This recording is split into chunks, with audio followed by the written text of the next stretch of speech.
Hello les amours, comme je vous l'avais annoncé, nous sommes en pleine semaine du podcaston.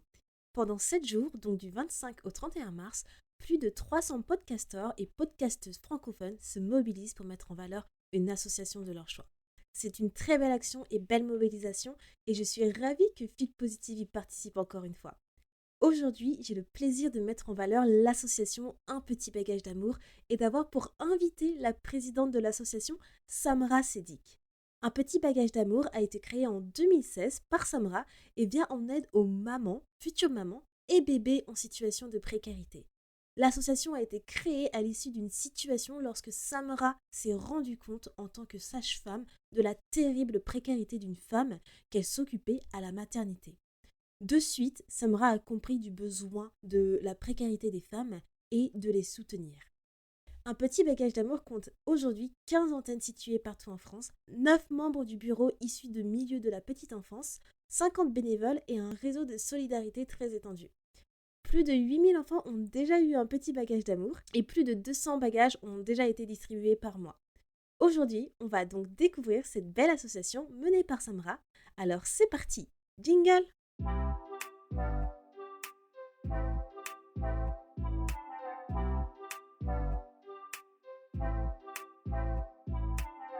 Hello à tous, je suis Andrea Pierre, aka Andy, entrepreneur et fondatrice de la boutique Feel Positive The Boutique.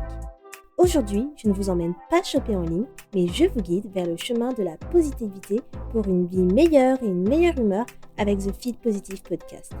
Ce podcast vous accompagne au début, milieu ou fin de journée pour vous apporter des bulles de positivité et une dose d'énergie dans ce monde bien mouvementé. Il n'est jamais trop tard pour se sentir positive et développer un nouvel état d'esprit pour changer votre vie. Alors, restez connectés, il est maintenant l'heure de discuter et de positiver.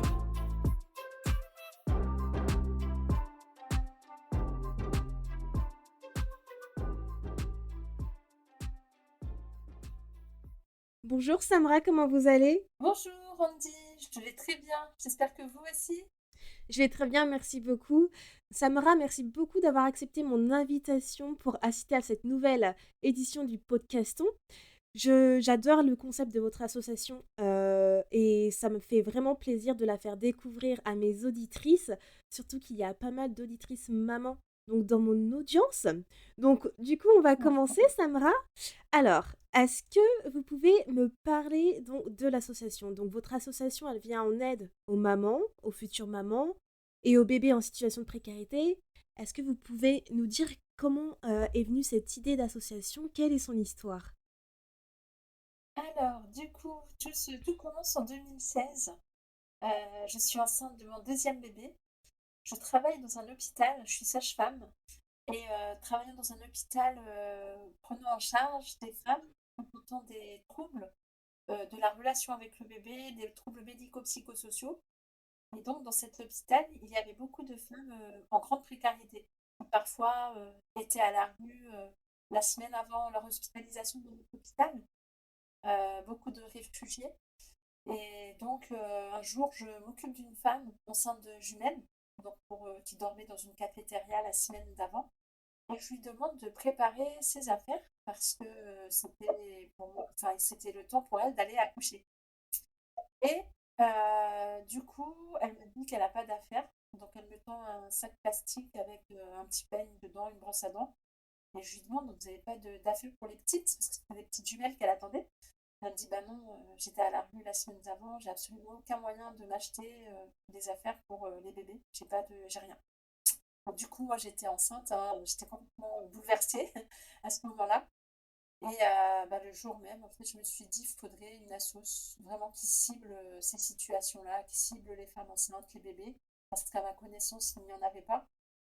Et donc, c'est de là que tout a commencé. Le soir, je monte une page Facebook qui s'appelait à l'époque une valise maternité pour les réfugiés. Et il y a eu beaucoup de followers d'emblée, en fait. C'est une cause qui a beaucoup attiré les gens. Et donc j'ai eu tout de suite des propositions de dons, des propositions d'aide, des propositions de bénévolat, même si l'association n'était pas encore tout à fait officielle.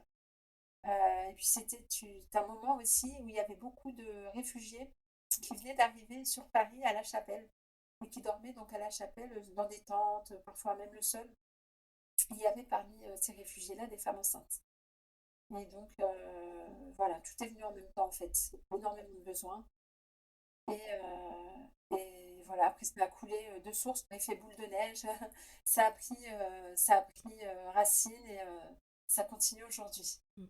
C'est fou parce que ça montre également que c'est vraiment un besoin vital et c'est ça votre association répond à un vrai problème parce que le fait est que à partir du moment où vous avez commencé votre page Facebook le jour même, ça a pris directement.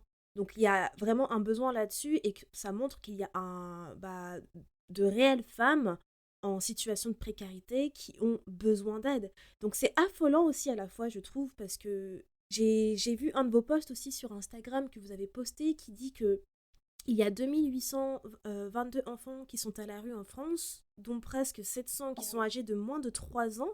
Donc une source du Monde le 17 octobre 2023. J'ai trouvé ça extrêmement grave. C'est énorme quand même. Et bah, ça montre que votre association répond à ce problème-là. Et du coup, ça doit quand même être une fierté pour vous d'avoir créé une belle association telle qu'elle et qui continue de grandir chaque jour. Alors, tout à fait, tout à fait. C'est vrai que c'est une grande fierté, mais c'est surtout une grande fierté d'avoir des bénévoles comme il existe dans la sauce. Oui. Vraiment, ça a été l'occasion de rencontrer des personnes formidables Mm. qui se donnent corps et âme régulièrement, toutes les semaines, pour répondre aux nombreuses demandes aux mails, donner les rendez-vous, pour donc assurer les permanences au local, préparer les bagages, les distribuer, etc. Enfin, il y a vraiment une équipe de bénévoles, mais qui est formidable. Mm. Et ça, je crois que c'est ma plus grande fierté. On va revenir sur tout ce qui est les bagages d'amour, etc. Est-ce que en termes de chiffres, vous pouvez nous dire combien y a-t-il de bénévoles alors aujourd'hui? Est-ce que vous êtes la seule, du coup, présidente ou y a-t-il des personnes qui vous soutiennent également sur l'association? Alors, donc moi, je suis présidente au niveau des administratifs, quoi, tout à fait. Après, le bureau est composé effectivement de plusieurs personnes qui sont bénévoles depuis les débuts de l'association, qui sont très, très, très investies, qui donnent énormément de temps, énormément d'amour dans la cause. Et il y a également donc des bénévoles réguliers qui viennent 1 à 2 fois par semaine, qui s'occupent des collectes, etc. Enfin, on va dire, il y a à peu près 15 personnes dans le noyau dur environ. C'est Et ça, super. c'est à Paris, hein. Parce qu'il y a également des antennes en France. Mhm. Mais là, j'ai vraiment les chiffres précis pour la région parisienne. Oui, c'est vrai parce que j'ai vu que en fait vous êtes aussi à Bordeaux ou enfin j'ai cru voir il y avait plusieurs 3 Instagram par exemple pour un petit bagage d'amour. Est-ce que du coup les Instagram sont aussi cibles en fait où il y a des bureaux? En fait, voilà, tout à fait, il y a une quinzaine d'antennes en France. Il y a Le Mans, Lille, Reims, Rennes, Brest, Bordeaux, tout à fait, Toulouse. euh, il y avait Perpignan, mais malheureusement, on n'a pas pu continuer parce que c'est vrai que quand on ouvre une antenne, il faut que les bénévoles suivent derrière, les moyens, etc. Et voilà. Après, il y a Lyon. Lyon aussi qui est très actif. Lille. Je ne les ai pas toutes en tête, mais Mhm. effectivement, et puis les Yvelines, voilà, Melun, Sénart. Voilà, c'est pour le moment celle que j'ai en tête. Désolée pour celle que j'ai oubliée, mais vous pouvez facilement les retrouver sur le Mhm. site internet, un petit bagage d'amour.org. C'est cool parce qu'en fait, vous avez des antennes un peu partout dans la France et ce sont des grandes villes de France.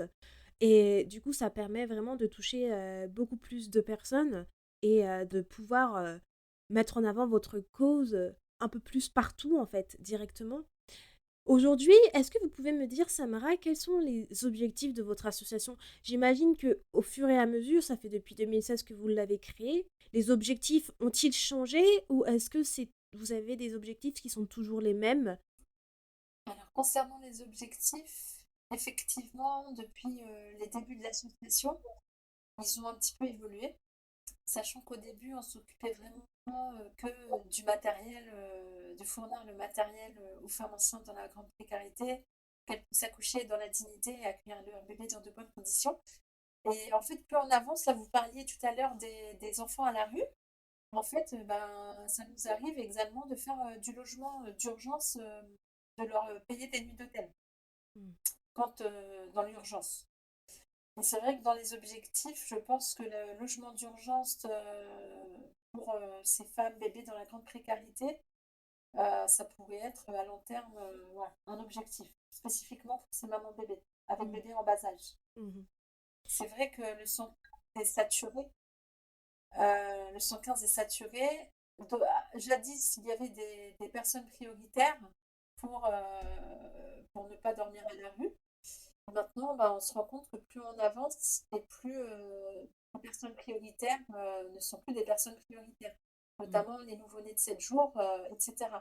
Donc, il n'est pas rare de voir des femmes sortir de maternité à la rue sans moyen de logement.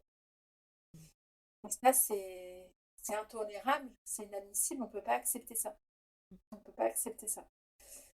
Et également, dans les objectifs, ça serait d'avoir un local cosy à Paris, notamment, pour pouvoir accueillir ces personnes qui viennent chercher des bagages, les accueillir vraiment chaleureusement. Parce que là, actuellement, nous sommes dans une église, l'église Saint-Sulpice à Paris, qui nous héberge gratuitement, qui sont également formidables. Et c'est vrai que les mamans, on ne peut pas les faire descendre dans le local par mesure de sécurité. Donc, du coup, nous, on voudrait vraiment un endroit en plus cosy, chaleureux, où on peut leur offrir un café, un thé, pour qu'elles arrêtent, enfin, qu'elles aient un moment de repos un peu entre toutes leurs démarches administratives. Et également pouvoir faire peut-être des ateliers, Mm. ateliers portage bébé, ateliers avec des psychologues, etc. Mm. Ce serait vraiment génial de faire cela. En fait, ça ferait comme un suivi pour ces femmes qui viennent vous voir et vous pouvez les suivre tout au long donc, de la naissance à la suite, lorsque bébé il commence à grandir, etc. Et en fait, elles auront toutes les ressources nécessaires pour reprendre leur vie en main après ça. Et est-ce que c'est difficile de trouver un local sur Paris lorsque vous êtes une association? Oui, sur Paris, c'est particulièrement difficile. Il y a beaucoup d'associations qui Mm. sont dans la même problématique. Et il y a beaucoup d'assos, mais il y a moins de locaux. Mhm. Voilà. Plus d'associations que de locaux. Ouais. Donc oui, c'est vrai que les locaux doivent être beaucoup en demande, hein, surtout lorsque si vous cherchez des locaux assez grands pour accueillir tout le monde, c'est vrai que ça doit C'est pas ça. être facile. Et est-ce que c'est parce que vous avez C'est ça. parlé des femmes, du coup, que vous voyez à la maternité et qui sont parfois, du coup, qui se retrouvent à la rue après avoir donné naissance. Est-ce que ces femmes, du coup, c'est l'association qui vient vers elles ou est-ce que vous avez des femmes qui viennent directement vers vous? Alors, ça nous arrive de recevoir effectivement des messages directement des femmes. Parfois, des assistantes sociales, quand elles font les demandes de bagages, ben, elles nous disent en même temps, cette femme est à la rue à la sortie. Parce que même les assistantes sociales sont complètement démunies et n'ont pas de solution plus que nous en avons. Et ça nous arrive également que ça soit d'autres personnes, d'autres associations qui donnent l'alerte, qui Mmh. nous envoient des messages, qui nous taguent dans certaines publications en disant, bah, tiens, une femme avec bébé de 3 mois, bah, on pense au petit bagage d'amour. Oui. Donc c'est génial parce que ça veut dire que vous avez quand même un super réseau en fait d'entraide où vous pouvez en fait vous passer les informations ou vous entraider entre associations mais également soutenir les femmes qui en ont besoin. Et donc c'est vraiment un réseau d'entraide. C'est vrai que parfois, ça nous arrive de donner des bagages à des femmes qui sont envoyées par des associations. Voilà, par exemple des associations alimentaires ou autres. Et bah, en contrepartie, on donne le bagage. En contrepartie, on peut appeler ces associations alimentaires quand on a, par exemple, des femmes qui viennent d'autres moyens et qui n'ont pas à manger, par exemple. Mm. Vous voyez, il y a beaucoup d'entraide au niveau des assos et ça, c'est merveilleux. Mm. Oui, c'est ça qui fait la beauté, j'ai envie de dire, ouais, des associations. Et heureusement que les associations sont là hein, pour faire ces choses-là, parce que c'est vrai que vous faites un travail incroyable. C'est énormément de travail et je pense que tant qu'on n'est pas dans une association en tant que bénévole ou présidente, on ne peut pas forcément se rendre compte du travail que vous faites derrière. Donc bravo à vous pour tout ça. Ben, merci beaucoup. Et c'est vrai que vraiment les bénévoles passent énormément de temps. Moi, j'ai beaucoup levé le pied depuis que j'ai eu mon dernier bébé. Je suis quasi plus du tout au local. Et heureusement que ben, les bénévoles sont là, hein. Mm. Heureusement que les bénévoles, que Camille, ma collègue vice-présidente, les autres membres du bureau sont là parce que c'est vrai que sinon ça serait très, très compliqué pour que la sauce continue à fonctionner. Et Mhm. Constance aussi. Constance aussi, qui est une bénévole aussi très assidue, qui dès le lendemain elle était encore à la maternité, qu'elle était en train d'envoyer des mails pour répondre aux personnes qui demandaient des bagages. Waouh. On fait un big up à toutes les bénévoles d'un petit bagage d'amour et aussi à toutes les bénévoles de toutes les associations de France parce que clairement, vous êtes des pépites. C'est Ah incroyable bon, tout ce que vous faites. Euh, voilà, big up à toutes les assos, effectivement. Samra, est-ce que vous pouvez me dire à l'heure actuelle quels sont les progrès que vous avez vus depuis la création de l'association? Est-ce que vous pensez que la précarité de femmes enceintes ou des femmes en général qui sont mamans est en hausse ou en baisse? J'ai l'impression qu'il y a quand même une augmentation de la précarité globalement. C'est vrai qu'on a de plus en plus de demandes. Je pense pas qu'on soit de plus en plus connus. On nous connaissait d'avant un peu, mais je pense que les demandes, elles accroissent parce qu'il y a un accroissement de la précarité. Mhm. Et ça, c'est clair. Euh, En fait, il y a eu une période un peu, même pendant le Covid, hein. Alors là, le Covid, c'était complètement visible, cette précarité. C'était compliqué en fait parce que je sais pas si je peux un peu développer sur le Covid, mais il y avait des demandes qu'on avait eues de personnes qui, sans le Covid, n'étaient pas en précarité, forcément. Par exemple, les personnes qui travaillaient au noir, qui ne pouvaient pas avoir d'indemnité d'arrêt maladie, etc. Et qui, du coup, avec le Covid, ont dû arrêter toute leur activité non déclarée et bah, se retrouver complètement sans rien, en fait. Mhm. On a eu pas mal de demandes comme ça. Pendant le Covid, vraiment, on s'est rendu compte de plein de choses. Mhm. On s'est rendu compte qu'il y avait vraiment de la précarité invisible, en fait. Mhm. Pas la précarité qu'on voit dans la rue. Vous voyez, les personnes qui font la manche, etc. Mais il y avait encore plus, vraiment la précarité invisible, celle qui est vraiment au fond des foyers et qu'on ne voit pas. Ouais. Mhm. Et bon, on s'est rendu compte en même temps d'autres choses, hein, qu'il y avait énormément de solidarité aussi. Mhm.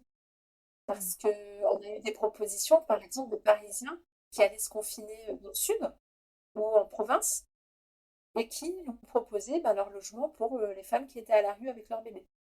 Waouh. Effectivement, la période du Covid, je pense qu'on s'en souviendra toute notre vie et ça a été vraiment une période difficile pour tout le monde. Ah oui. Et je pense que bah, pour les personnes, surtout les femmes, en situation de précarité, c'était terrible, ça a dû être terrible. Et vous avez dit quelque chose effectivement qui est extrêmement vrai, c'est la précarité invisible. C'est ça, je pense que c'est quelque chose qui est très dur d'identifier parce que comme vous l'avez dit, elle est invisible. Donc savoir qu'il y a des personnes en situation précaire, on ne peut pas forcément le voir. Et pour pouvoir toucher ces personnes-là et les aider, c'est un peu compliqué si elles ne connaissent pas effectivement l'association, elles ne peuvent pas réellement vous contacter. Donc vous vous demandez comment on peut aider ces personnes-là qui sont en précarité invisible en fait. Ouais, mais c'est ça, c'est carrément ça. Ce sont des personnes, par exemple, leur lave-linge va tomber en panne, vous voyez, Mm. elles n'auront pas les moyens de réparer ou d'en acheter un autre. Et bah, elles vont être dans l'embarras, quoi. C'est compliqué, quoi. Et c'est pas des personnes qui vont forcément aller dans les associations ou autres. Ce sont des personnes aussi qui n'auront pas les moyens de se faire des loisirs, vous voyez, Mm. qui vont tout mettre dans le vital et pas dans les loisirs. Il n'y aura pas de cinéma, pas de restaurant, etc. Mm. Mais c'est C'est pas forcément des personnes qu'on voit. mm. Et c'est tout aussi triste.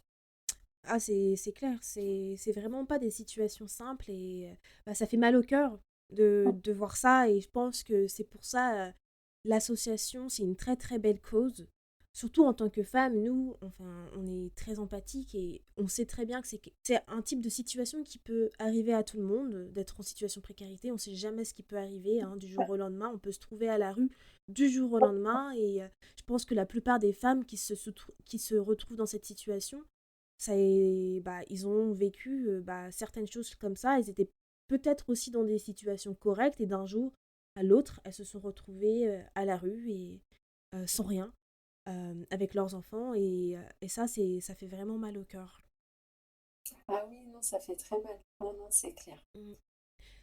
Samara, on sait que la sensibilisation, c'est vraiment une grande partie du travail des associations pour que les gens soient bien informés, autant que les femmes, mais aussi les hommes, du coup, parce que il peut très bien avoir des familles qui se retrouvent en situation précaire. Alors, je ne sais pas, est-ce que vous avez déjà rencontré des familles en situation précaire, du coup, une famille à la rue? Est-ce que ce sont des personnes qui viennent aussi vous contacter? Oui, oui, tout à fait. Oui, oui, c'est fréquent. Les papas sont souvent présents. Donc souvent, c'est des familles qui ont fui la guerre, que ce soit en Afghanistan, Syrie, Congo, etc. C'est des personnes donc qui n'ont pas eu d'autre choix en fait, donc qui ont pu venir en famille, tout à fait. Mm. Après, parfois, c'est des femmes qui sont venues seules, qui ont eu un grand parcours migratoire et qui ont rencontré le papa du bébé ici, sur leur parcours. Mm. D'accord. Super intéressant. Et donc oui, oui, ça nous a.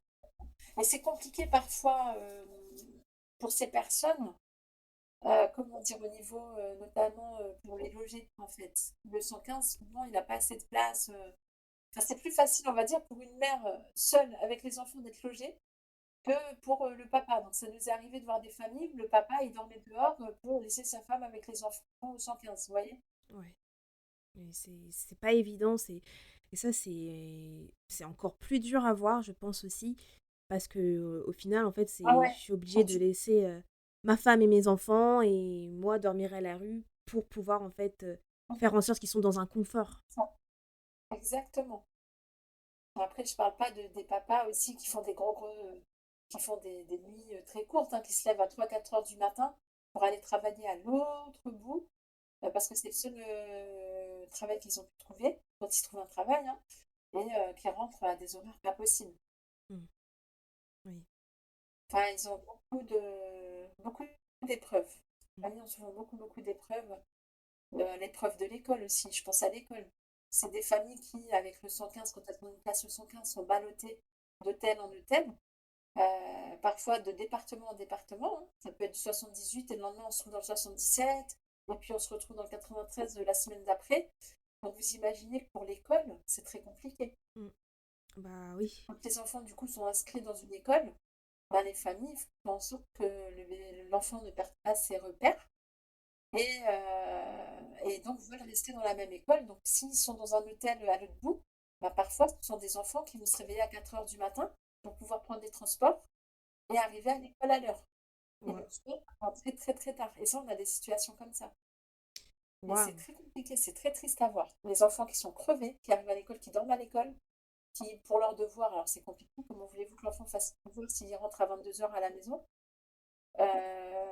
22 heures dans l'hôtel, une pièce avec les autres enfants à côté, enfin c'est compliqué. Vraiment, c'est des situations qu'on n'imagine parfois même pas. Waouh. Et c'est vrai que waouh, enfin franchement c'est horrible comme situation en fait.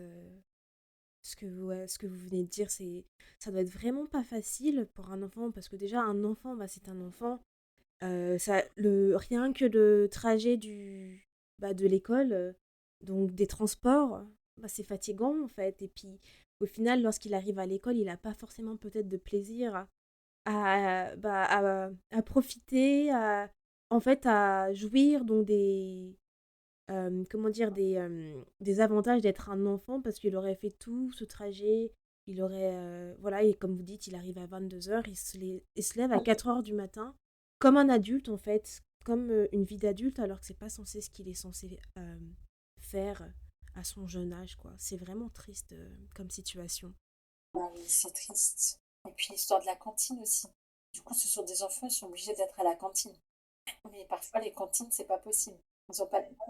Quand on a vent de ces situations, bah en fait, quand on sait que pour les cantines, voilà, ça nous arrive à plusieurs reprises de prendre en charge des frais de cantine pour ces enfants-là, pour que les puissent être tranquilles, quoi.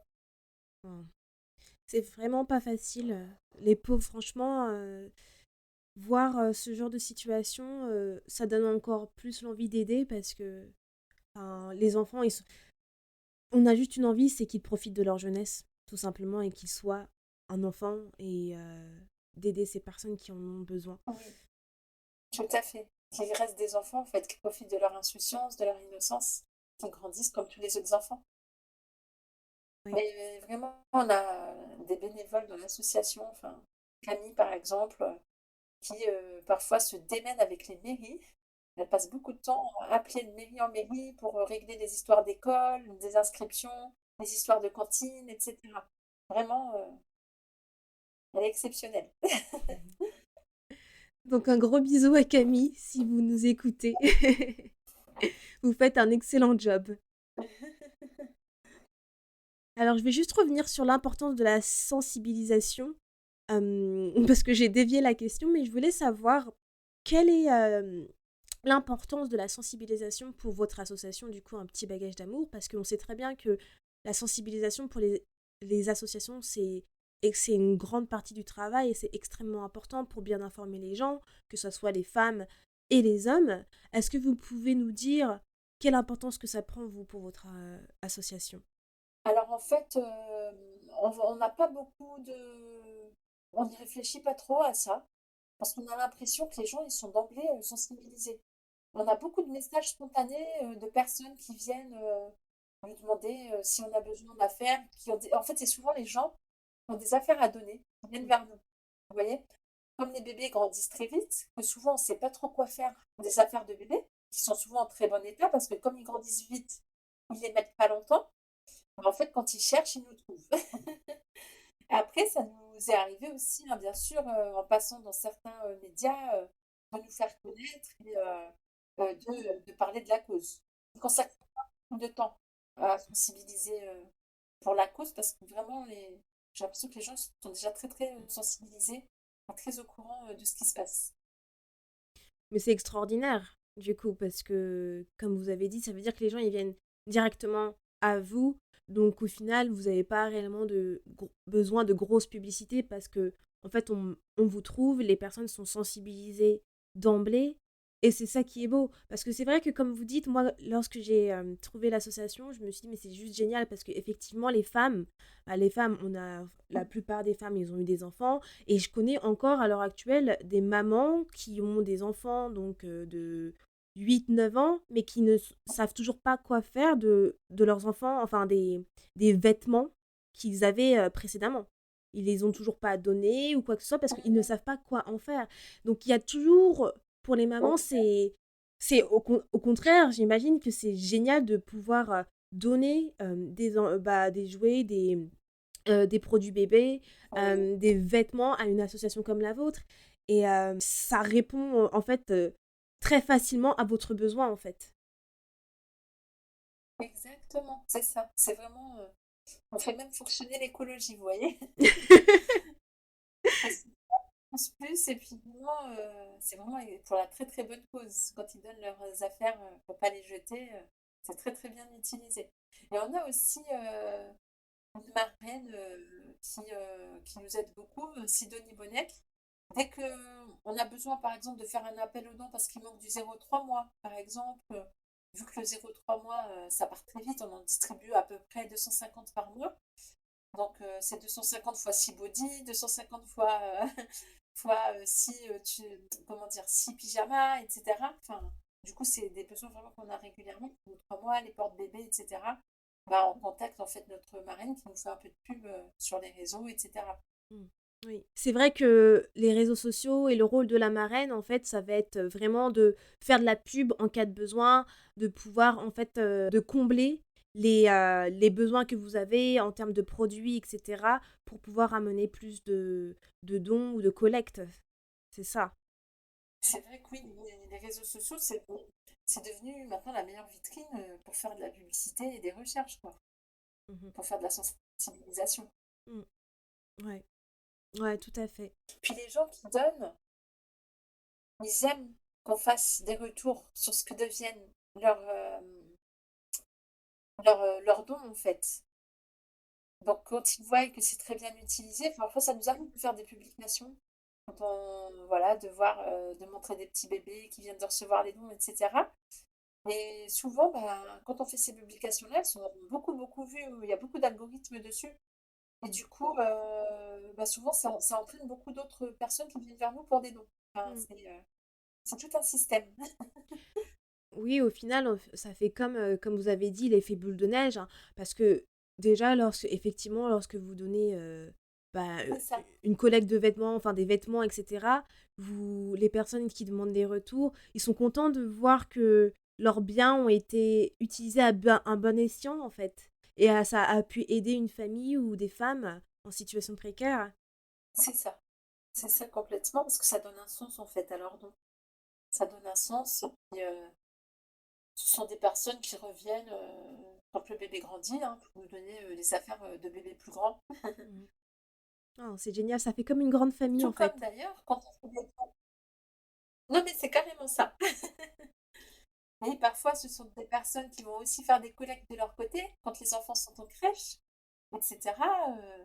Ils sont tellement contents que leurs affaires aient été bien utilisées qu'ils vont faire des collectes dans les crèches, dans les écoles, auprès des mamans qu'elles connaissent, de leur réseau à elles.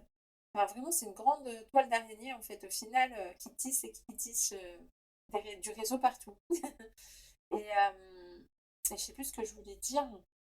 En parlant de redonner les affaires d'enfants plus grands, bah, même les mamans qui viennent chercher des bagages chez nous, par exemple, on leur donne du 0 à 3 mois quand le bébé vient de naître. Et quand leur bébé grandit, elles nous ramènent les affaires du bébé qui ne lui vont plus. On ne les a pas données à une voisine à l'hôtel qui en avait besoin, hein, parce que c'est important de le dire aussi, mais ce sont des affaires qui continuent à tourner encore. Parce que souvent, elles donnent à leur voisine qui vient d'accoucher, etc., à l'hôtel social. Et quand elles ne l'ont pas donné, bah, elles viennent nous le redonner et nous, on leur redonne des affaires plus grandes pour le bébé. Et on Mhm. fait ça jusqu'au 1 an du bébé à peu près. Ouais, c'est génial. C'est vraiment une belle entraide, en fait. Et comme vous dites, réutiliser, c'est aussi du recyclage pour le coup. Mais en fait, on peut voir que, mine de rien, la contribution, à partir du moment qu'une personne fait une contribution, elle va servir tout au long, en fait. Elle ne sera jamais perdue. C'est ça. Du coup, vous avez parlé des petits bagages d'amour, donc on va en parler. Les petits bagages d'amour, j'ai vu qu'il y en avait à peu près plus de 200 qui sont distribués chaque mois et qu'en janvier du coup 2024, donc il y a 2 mois, il y a eu 199 bagages déposés. Est-ce que vous pouvez nous dire quels sont du coup les types de bagages d'amour que vous collectez et également quelles sont les permanences? Alors, du coup, les bagages, en gros, c'est tout ce dont une femme pourrait avoir besoin durant son séjour à la maternité pour le bébé. Et en plus, tout ce dont le bébé a besoin pendant 3 mois. Donc, il y a la layette, donc les bodys, des pyjamas, des tenues pour le bébé pour la sortie, des gigoteuses ou turbulettes, des combinaisons manteaux épais pour la sortie maternité, des porte-bébés dans la mesure du possible. C'est vrai que les porte-bébés, on en a peu. Et c'est ce dont il y a, j'ai envie de dire, le plus besoin quand une maman sort de la maternité. Pour qu'elle puisse porter ses affaires, il faut que le bébé il soit porté sur le porte-bébé, quoi. Il y a des produits d'hygiène, des couches, du savon bébé.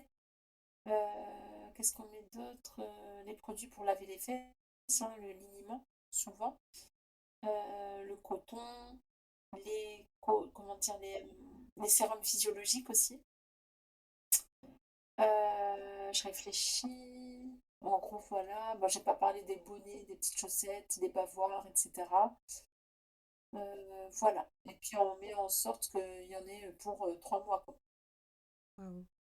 Et puis pour la maman, on essaie de lui mettre des petites choses qui pourraient lui faire plaisir, pareil pour son séjour à la maternité. Voilà, des shampoings, des gels douche, des petits parfums, des petits maquillages, des choses comme ça. C'est des magnifiques bagages d'amour que vous préparez. Est-ce que ce sont des bagages du coup que les bénévoles préparent dans les permanences, c'est ça? C'est ça, tout à fait. Alors on a depuis 2 ans maintenant une salariée au sein de l'association. Donc c'était une bénévole depuis les débuts qui du coup peut assurer des permanences fixes les mercredis et jeudis de 9h à 14h.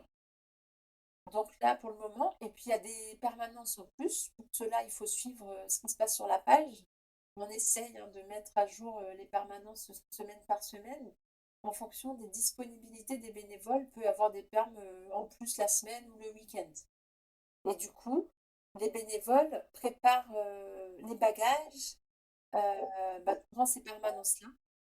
Donc il faut toujours qu'il y ait au moins une personne ancienne de l'association, qu'on appelle les chefs de perme, pour qu'elle puisse guider les nouveaux bénévoles arrivés, pour leur expliquer comment on prépare un bagage, etc. Qui a la liste aussi des bagages, enfin des bagages à préparer, avec le nom des mamans, le nom des bébés, l'âge des bébés, etc. Ce dont ils ont besoin en particulier. Si la maman n'allait pas, c'est précisé, parce qu'on va toujours faire en sorte de favoriser l'allaitement maternel. Donc on ne va pas mettre d'emblée du lait maternisé si la maman allait. Par contre, si elle en fait la demande, on en met. Mm. Voilà.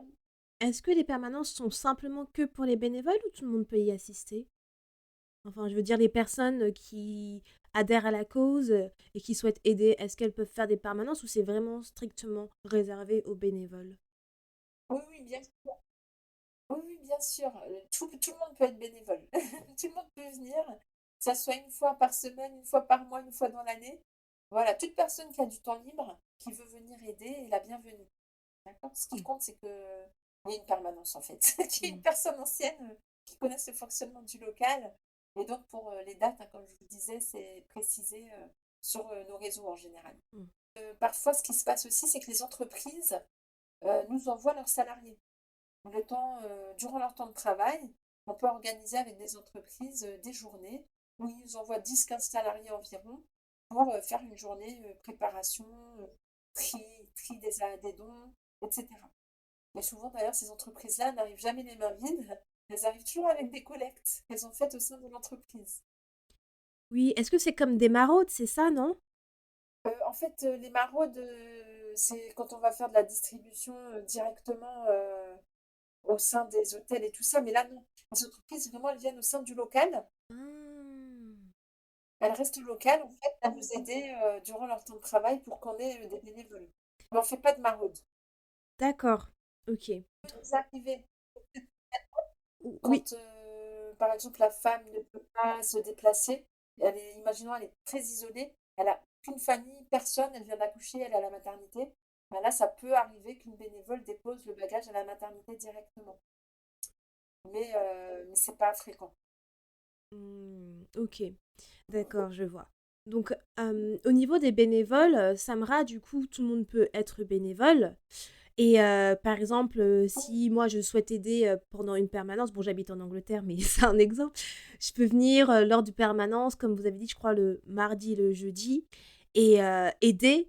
Et est-ce que si quelqu'un souhaite être bénévole permanent, donc toujours être là pour l'association, aider, je sais pas, avec les messages ou aider dans le local, etc., comment une personne peut devenir bénévole permanente? Alors en fait, ça va être progressif. Si on voit que la personne, elle vient vraiment régulièrement, toutes les semaines par exemple, ben, elle va automatiquement devenir bénévole permanente. Mais après, on pourra même lui expliquer comment devenir chef de perm pour qu'elle puisse elle-même gérer des bénévoles qui vont arriver, des nouveaux bénévoles. Hmm, d'accord. Ok. Donc, tout le monde peut venir, il suffit juste de voir les horaires, il n'y a pas besoin de s'inscrire avant. Voilà, vous venez le matin de la perm, ou même si vous venez pour 1 ou 2 heures, hein, c'est possible, hein. Si la perm est de 9h à 14h et que vous pouvez venir qu'à 13h, il n'y a pas de problème. Hmm. Donc voilà, ce qui compte, c'est de venir motivé. Toujours avec la motivation et le sourire. Puis je pense que de toute façon, les personnes qui viennent faire des permanentes, elles doivent être voilà, toujours motivées avec le sourire car c'est une belle cause et je pense qu'elles font des belles rencontres aussi. Ah oui, non, ça c'est clair, ça c'est garanti, hein. Vraiment, on passe des bonnes termes, dans la bonne humeur, avec de très belles rencontres, que ce soit au niveau des bénévoles ou au niveau des familles qui viennent récupérer les bagages. Il y a toujours de magnifiques choses qui se passent. Mm. Que faire, Samra, si on voit une femme qui est en situation de précarité? Est-ce que vous pensez que c'est mieux, par exemple, de contacter votre association ou plutôt du coup le 115. Mais comme vous avez dit que le 115 il est saturé, est-ce que la meilleure solution c'est de prendre contact avec l'association directement? Alors, pour le logement, si vous voyez une femme enceinte ou une femme avec bébé ou enfant à la rue, première chose à faire, c'est de composer le 115. À Paris, il faut beaucoup de persévérance pour les avoir, mais il ne faut pas lâcher. Genre, des fois, on peut rester toute une matinée au parleur à attendre qu'ils décrochent, mais ils vont décrocher à un moment donné. Donc, il faut essayer toujours le 115 en premier, parce qu'une fois que vous rentrez dans le système du 115, après, souvent, vous allez être, comment dire, rappelé pour un logement. Et après, à long terme, le 115, après, ça peut donner des bouchées sur un logement plus pérenne. Il faut vraiment, vraiment, dans la mesure du possible, faire le 115. Après, si vraiment vous savez appeler le 115, vous n'avez pas du tout réussi à les joindre, donc bien que vous les avez eus, qui vous disent qu'il n'y a pas de place, là, vous pouvez nous contacter par mail ou sur les réseaux. Voilà. Super. Merci beaucoup Samra. Samra, on arrive bientôt à la fin donc de l'interview. J'ai encore deux petites questions pour vous et après on aura terminé. Est-ce que vous pouvez me dire quels sont les différents types de dons que l'on peut faire pour un bagage d'amour et comment y contribuer? Alors, donc il y a différentes manières de contribuer à l'association. Donc, soit par un don de ce qu'on recherche, de vêtements bébés, notamment 0,3 mois, ça c'est très demandé, des porte-bébés, des poussettes, euh, voilà, matériel d'hygiène, on a Biolan qui nous aide beaucoup. Donc, pour le moment, on a des stocks suffisants. Les biberons également. Tout ce qui pourrait servir à un nouveau-né qui n'est pas encombrant, hein, je précise, parce qu'on n'a pas suffisamment d'espace pour stocker. Donc, on ne va pas prendre des tables allongées, par exemple, on ne va pas prendre les lits bébés. Voilà. Donc, tout ce dont un bébé pourrait avoir besoin. Du lait maternisé aussi, si vous voulez nous acheter des boîtes, on prend. Premier âge, deuxième âge, croissance, voilà. Vous pouvez également nous aider par des dons d'argent. On a un PayPal, donc vous pouvez faire un virement en précisant dans l'objet pourquoi vous voulez faire le virement. Est-ce que c'est pour des nuits d'hôtel? Est-ce que c'est pour acheter du lait? Est-ce que c'est pour, voilà, pour acheter des produits d'hygiène, etc. Ou bien, ben, comme on expliquait avec le bénévolat, pardon, votre temps. Vous voulez venir nous aider, donner 1 heure, 2 heures de votre vie, voire plus pérenne, ben, vous êtes les bienvenus voilà, pour venir nous aider. C'est génial. Bah, merci Samara pour toutes ces informations. Je pense que il y a beaucoup d'auditrices où ça va leur ouvrir les yeux car je sais qu'il y a des auditrices qui sont mamans et qui peut-être encore aujourd'hui ont des vêtements. Donc si vous avez des vêtements de bébé que vous n'avez pas donnés ou que vous n'avez pas vendus, n'hésitez pas. Vous savez où aller directement, faire une permanence et soutenir l'association. Samra, dernière petite question, comment on peut contacter l'association? Quels sont vos contacts? Alors, par mail, il y a un petit bagage d'amour tout attaché, @gmail.com. Merci. Ensuite, on est beaucoup sur les réseaux aussi, Instagram, message privé, vous nous contactez par Instagram. On essaie de répondre dans la mesure du possible, hein, dans le plus rapidement possible. Si on vous a pas répondu, n'hésitez pas à faire remonter les messages, à nous relancer. Voilà. Et bah, c'est les deux principaux moyens pour nous joindre. Voilà, et pour rappeler, l'Instagram, c'est bien un petit bagage d'amour. C'est ça. Donc il y a plusieurs antennes, hein.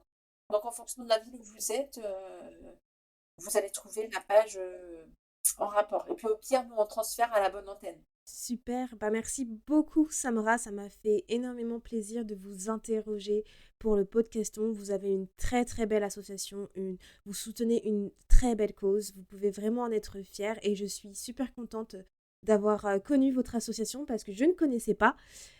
Clairement et je suis ravie de connaître car je vais pouvoir clairement en parler autour de moi à toutes mes amies qui sont devenues mamans de l'année dernière donc je suis super contente parce qu'elles vont pouvoir carrément donner leurs vêtements de bébé à l'association donc je suis super contente de vous avoir interrogé. Merci beaucoup de votre temps.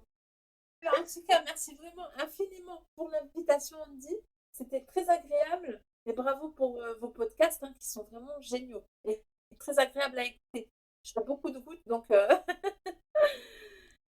c'est vraiment un plaisir. C'est- Merci beaucoup et ça me fera plaisir de m'écouter aussi. Du coup, ça va me faire bizarre de passer de l'autre côté. Bah, c'est gentil à vous et oui, je sais que pour les invités, c'est toujours bizarre de s'écouter, mais on s'y fait, on arrive à s'y faire à notre voix. Merci Samra, Bah, très bonne fin de journée. Puis à bientôt, Andy. à Et bon bientôt. courage.